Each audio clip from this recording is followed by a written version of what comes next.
waxaynu shacabka reer Somaliland ugu bushaaraynaynaa maanta inay codbixintii inoo bilaabatay dhammaanna dalka goobahii codbixinta loogu talagalay ay si nabadgelyo ah uga bilaabmeen una wada furmeen ilaahay mahadi weeye waxaanu leenahay bulshada shacabka wanaagsan ee sida wanaagsan kiyada ugu jira ee codaynaya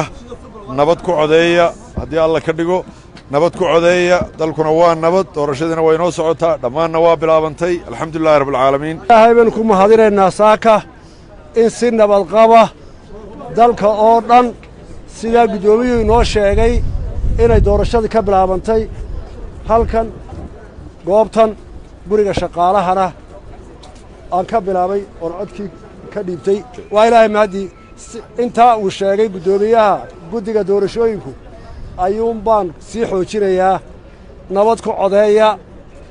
waa laba doorasho muhiima aad bay adduunyadu inoo soo eegaysaa saaka haddaad daawateen waxa leexa idaacadaha waaweyn adduunka oo dhammi waxay ku soo jeedeen Somaliland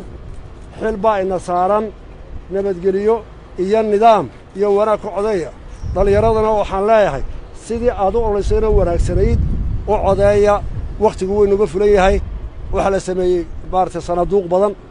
meelaha badankooda 400 qof oo qura ka codeynaya marka la xisaabiyaan waa waqti ku filan 7 saacadood